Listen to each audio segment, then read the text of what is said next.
En esta oportunidad vamos a trabajar con el texto de Rothman y Romero sobre la sustitución de importaciones. Hay que pensar que de acá en adelante una categoría que vamos a usar mucho que se llama ISI, que es industrialización por sustitución de importaciones, que está vinculada a un proceso en el cual la industrialización no se produce por bienes nuevos o bienes distintos, sino que se produce por bienes que se industrializados que se van a producir en términos de reemplazar a bienes que antes llegaban de otros países, o sea, bienes importados. Bien, cuando en 1930, en la coyuntura de la crisis del 30, para eso es recomendable repasar el texto de Marichal, y viendo eso podríamos entender qué es lo que está pasando en Argentina. En Argentina lo que sucede es una estructura de poder importante, y el contexto es la crisis del 30 y la guerra mundial, que ambos lo que producen es una reducción de los vínculos de dependencia que tienen los países centrales y los países dependientes, los países periféricos como Argentina. Entonces eso le da cierto grado de autonomía a las oligarquías locales. Esa autonomía que le permite cierto poder local también aumenta la conflictividad interna de la oligarquía al poner el escenario de la disputa política estrictamente en lo local.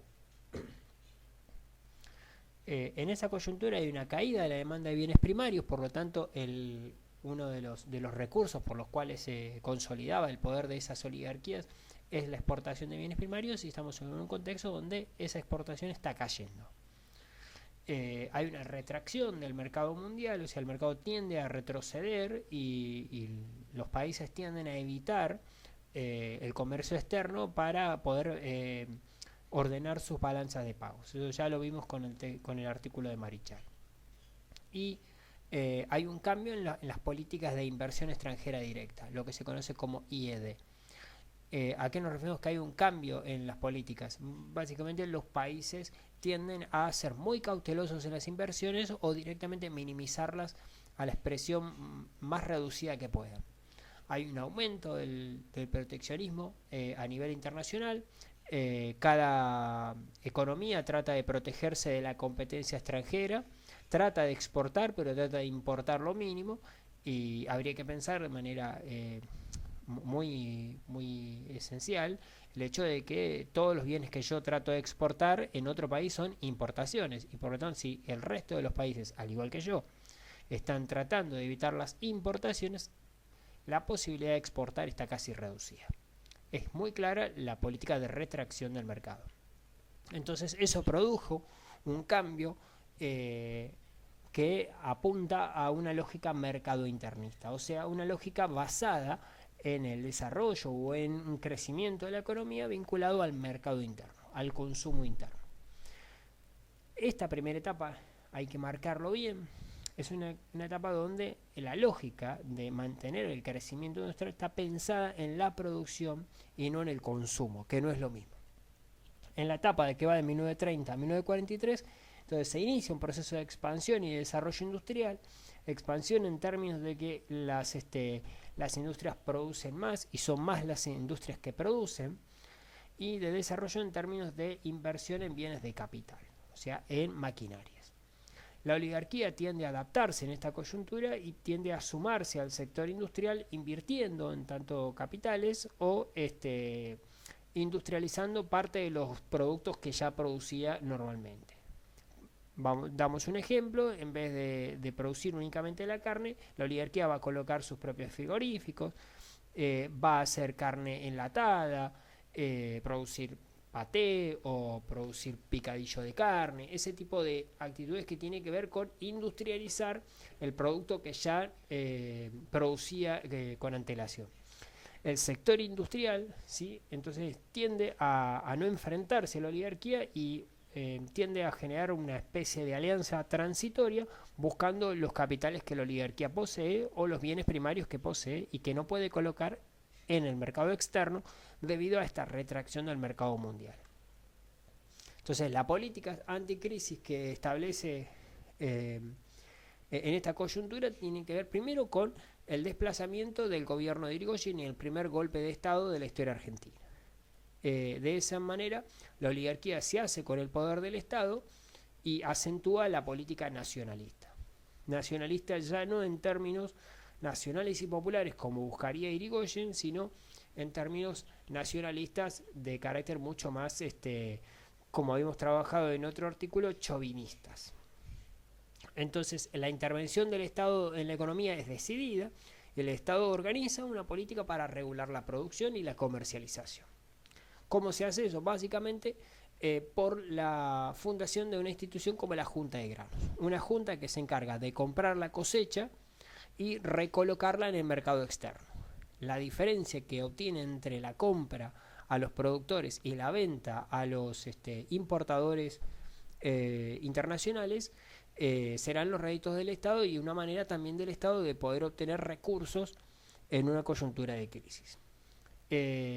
Algo similar es la institución que emerge luego de la Ley de Carnes y que está vinculada al Tratado Roca-Russiman, que es un tratado entre Argentina e Inglaterra para asegurar algún grado de cuota de exportación de carnes.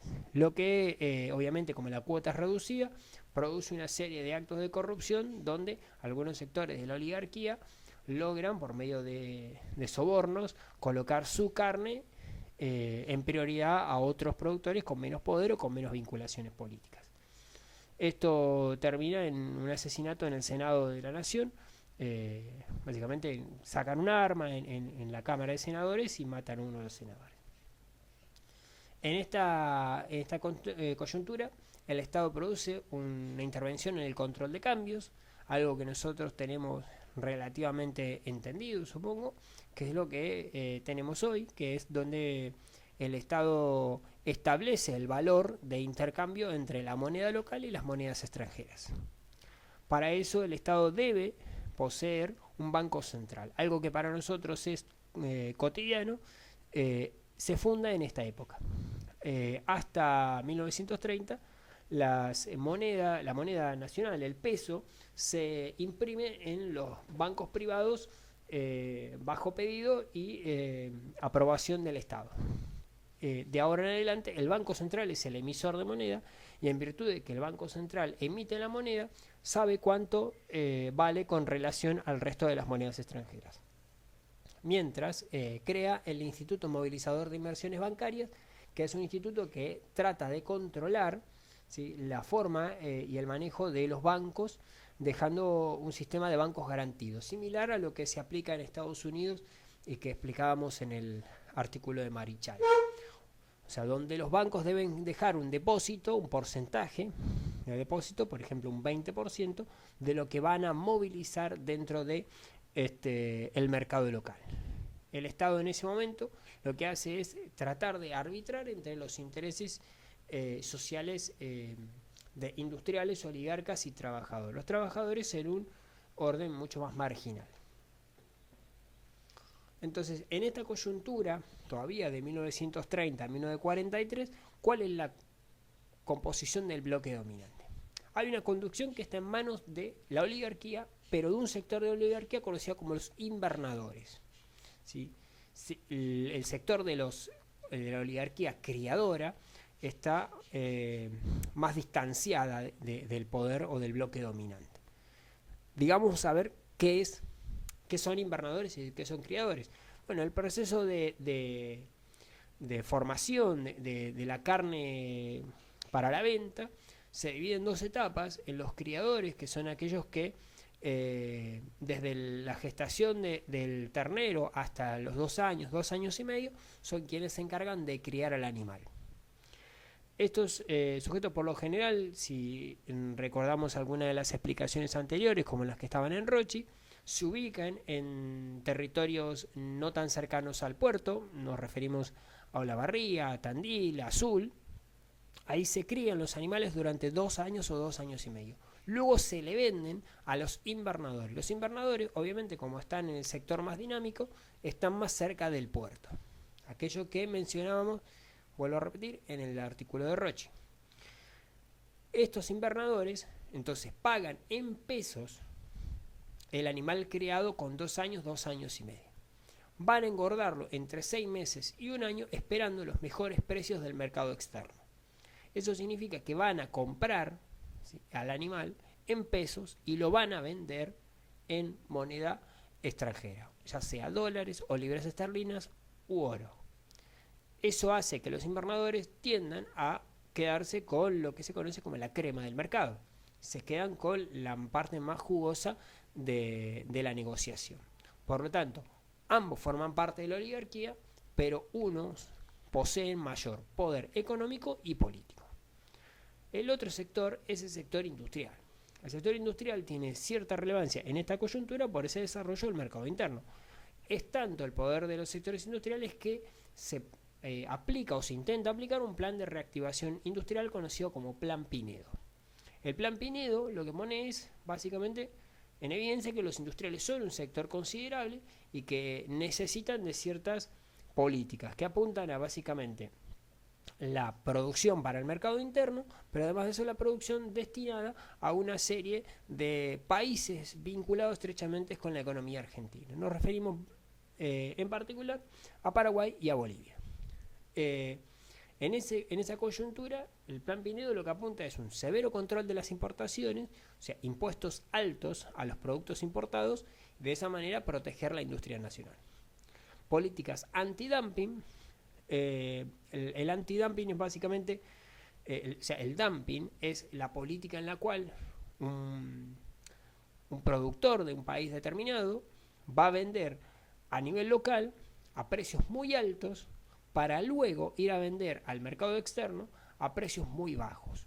¿Por qué? Porque de alguna manera los costos están cubiertos en el mercado local.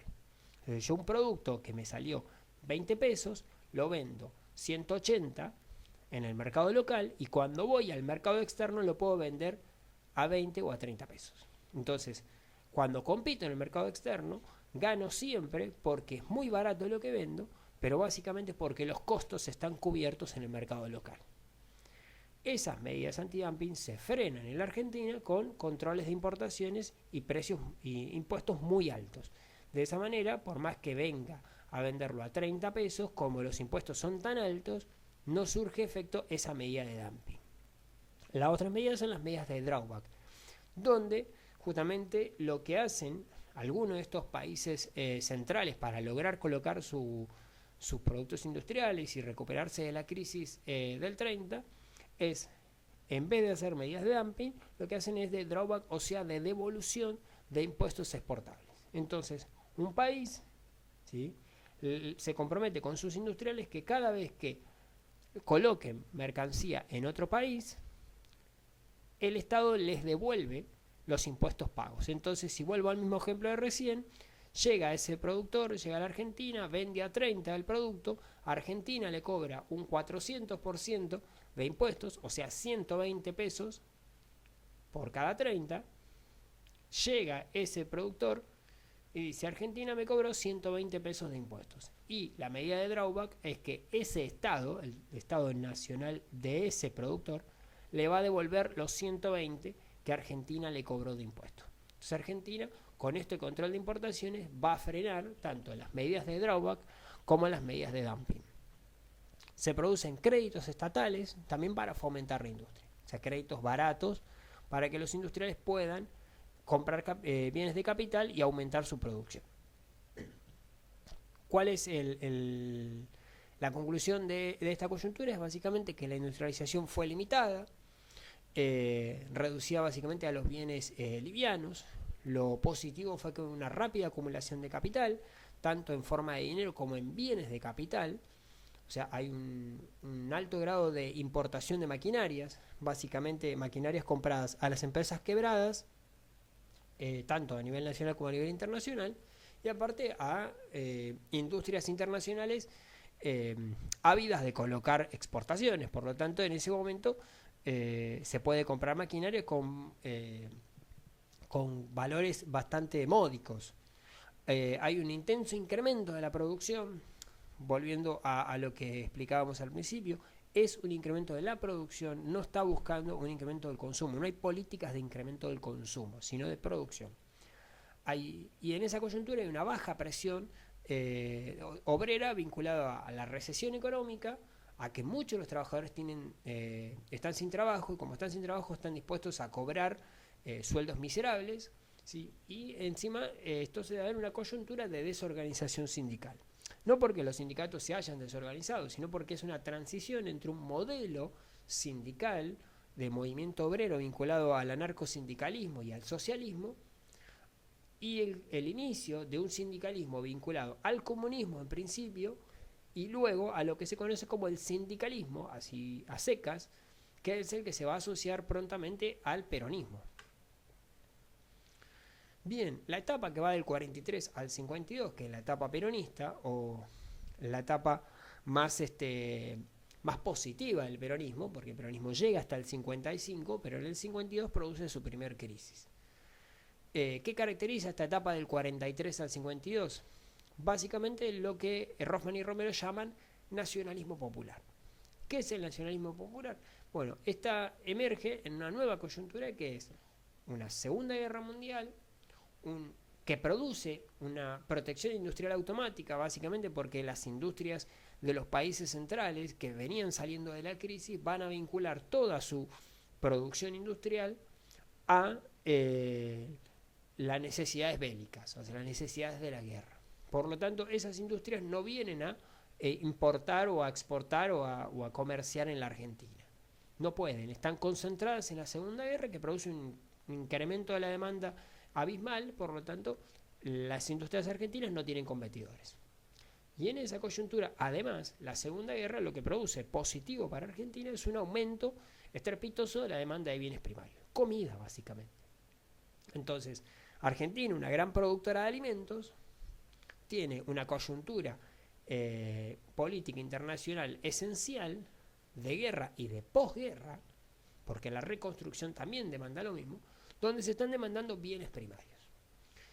En esa coyuntura, además de la demanda de bienes primarios, las industrias están destinadas a otro lado, por lo tanto, no hay competidores industriales. Y en Argentina se produce una recuperación y un éxito económico asociado a las dos esferas, tanto a la producción de bienes primarios como a la producción de bienes industriales, a la cual el peronismo le va a agregar un plus, que son los sueldos altos. Entonces, no solamente va a aumentar la exportación de bienes primarios, va a aumentar la producción industrial porque no tiene competidores, sino que va a aumentar la demanda de bienes primarios porque los trabajadores tienen mejores sueldos, y va a aumentar la producción industrial porque los trabajadores tienen buenos sueldos. Entonces, la balanza comercial va a ser exitosa, súper favorable, y por lo tanto va a producir más empleo, va a generar más trabajo, por lo tanto va a aumentar aún más la demanda de bienes primarios y de bienes industriales. Y va a haber un crecimiento considerable del mercado interno. El mercado interno es la primavera del mercado interno, es el mejor momento donde se desarrolla el mercado interno en tanto a consumo, ¿sí? Y a producción de bienes primarios, industriales y exportables. Entonces, el sector industrial se autonomiza de la oligarquía y se convierte en un sector dinámico, característico y cercano al peronismo.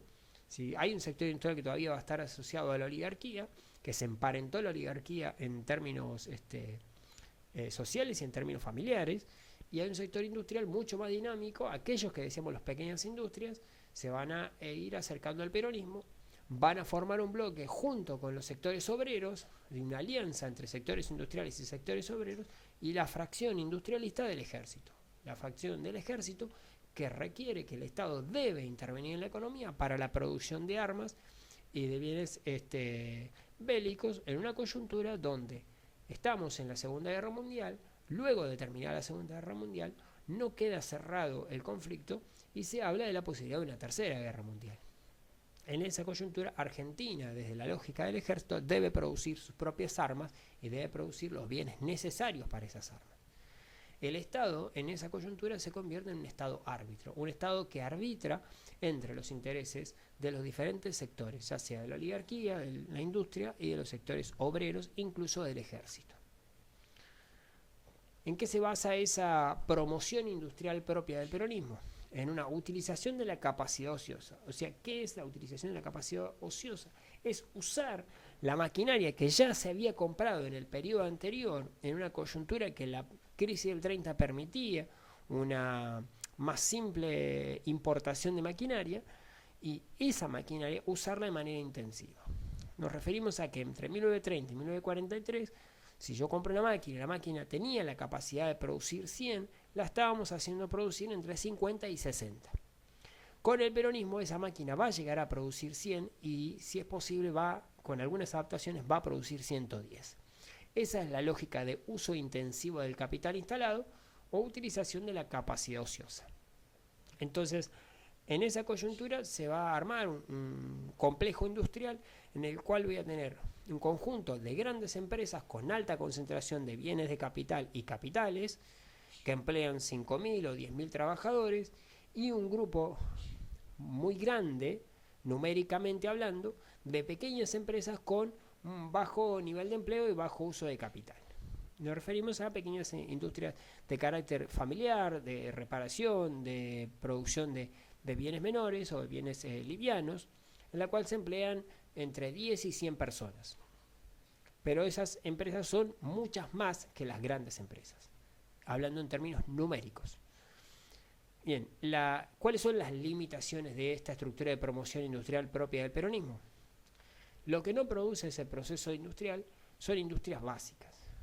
Uno de los grandes, unas grandes debilidades que tiene justamente el peronismo es la no producción, por ejemplo, de hierro. ¿Por qué es importante la producción de hierro? Porque si estamos hablando de industrias que están produciendo desde tuerca, tornillos, latas o autos, necesito para todo eso hierro para hacer tanto lata como para hacer acero. Y Argentina no produce hierro y tiene que importarlo. Eso significa que los costos de producción son más altos porque el bien es importado. Otro conjunto de bienes que no produce son los que se conocen como bienes intermedios, que son los insumos y los combustibles. Los insumos son todos esos bienes que son necesarios para la producción, pero que no son exactamente las materias primas. Y además de eso, los combustibles, que es el sector más importante. O sea, Argentina produce petróleo, pero no produce el gasoil, no produce la nafta. Entonces, debe comprarle a las empresas, ¿sí?, a las empresas extranjeras, esos productos. Por lo tanto, lo que está haciendo es transfiriendo parte de las ganancias. Si bien existe YPF no tiene el volumen de producción necesario para soportar, ¿sí?, este tipo de producción. Entonces terminan comprándole a Shell, a ESSO, ¿sí?, a cualquier otra empresa productora de combustible. El otro sector que limita el éxito industrial del peronismo es la producción de bienes de capital. Uno de los sectores que no posee es la producción de maquinarias, que está vinculado obviamente a la faltante de industrias básicas. O sea, al no tener hierro y tener que importarlo, difícil es que se produzcan maquinarias. Por lo tanto, aumenta los costos de alguna manera de producción el hecho de tener que comprar maquinaria extranjera, y en un contexto de guerra hace muy difícil conseguir maquinaria porque las industrias extranjeras están destinadas a otras cuestiones. Incluso en la posguerra, las industrias de los países centrales están destinadas a la reconstrucción europea. Bien, ¿cuáles son las características de este proceso que hace al nacionalpopulismo? Vamos a marcar 5 características para cerrar y que nos permitan analizar y caracterizar este proceso. Tenemos una base industrial instalada que se va a intensificar. O sea, ya hay una base industrial. Lo que hace el peronismo es sentar las bases para que eso pueda producir a su mayor nivel, llegar al punto más intensivo de producción. En estos términos podríamos decir que tiene características de tipo taylorista, ¿sí? Hay una intensificación y no hay una inversión de capital. Segundo, hay una oferta de fuerza de trabajo que ya es existente, vinculado al proceso industrial anterior, a la cual se le suman las migraciones internas. Nos referimos a los santiagueños, a los salteños que se van a mudar, ¿sí?, a Córdoba, a Rosario, a Entre Ríos, a Buenos Aires, para emplearse en alguna de todas estas industrias que están incrementando su demanda de trabajadores. Entonces, esa suma de oferta que ya había de fuerza de trabajo, más las migraciones internas, lo que va a producir es cierto grado de estabilidad en el precio del trabajo. O O sea, sube el precio de los salarios, o sea, los salarios suben, pero no suben tan rápido como para no ofrecer rentabilidad a las empresas. Tercero, hay una demanda de bienes en Buenos Aires. O sea, la demanda de bienes está vinculada tanto a la recuperación económica, el aumento de las exportaciones, el aumento de la producción industrial, pero también a una política decidida del Estado de aumento de los salarios y de mejoramiento del salario indirecto, del salario real de los trabajadores. Entonces, si un trabajador que cobra 100 por trabajar de lunes a sábado, ahora no trabaja los sábados, y en vez de trabajar 12 horas todos los días, trabaja 8, eso significa que tiene 4 horas todos los días libre, ¿sí? Y tiene el sábado libre. Eso implica que el trabajador, ganando lo mismo, sin todavía tener un aumento de sueldo, tiene mayor libertad de poder gastar su salario. Además de eso, el Estado promueve ciertas actividades, nos referimos a las vacaciones, donde se le va a pagar al trabajador sin trabajar, entonces va a poder ir de vacaciones, incluso a hoteles o viajar en transportes del Estado, para poder hacer más económicas las vacaciones, y va a gastar su sueldo en otros lugares. Eso va a generar un aumento de la demanda de bienes, no solamente en Buenos Aires, sino en las provincias en general.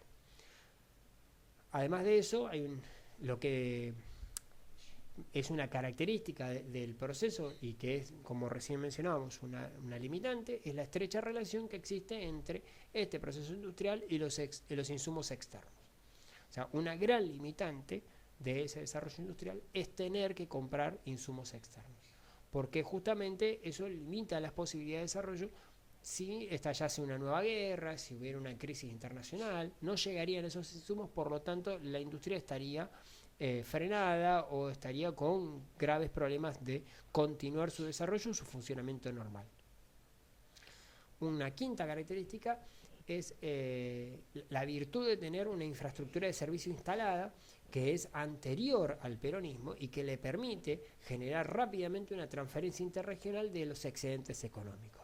O sea, el éxito económico industrial en Buenos Aires, en Santa Fe, en Córdoba o en Entre Ríos produce rápidamente una transferencia hacia el resto de las provincias. O sea, al aumentar la demanda de bienes primarios para el consumo de los trabajadores, vinculado al aumento del empleo como al aumento de los salarios, rápidamente produce un enriquecimiento, ¿sí? O una escalada de éxito económico hacia el resto de las provincias. Para dar un ejemplo y que lo podemos entender, o sea, si aumenta el consumo del trabajador de Buenos Aires, el trabajador de Rosario, lo que va a aumentar es la producción de vino sanjuanino, que va a ir a parar a la mesa del trabajador, del azúcar tucumano, del algodón del algodón chaqueño con el que se va a vestir ese trabajador, o de las naranjas que va a consumir y que van a venir de Entre Ríos o de Corrientes. En esos términos se produce una transferencia interregional. El aumento de la demanda de la clase trabajadora durante el peronismo produce un aumento de la demanda de bienes producidos en el resto de las provincias de la Argentina.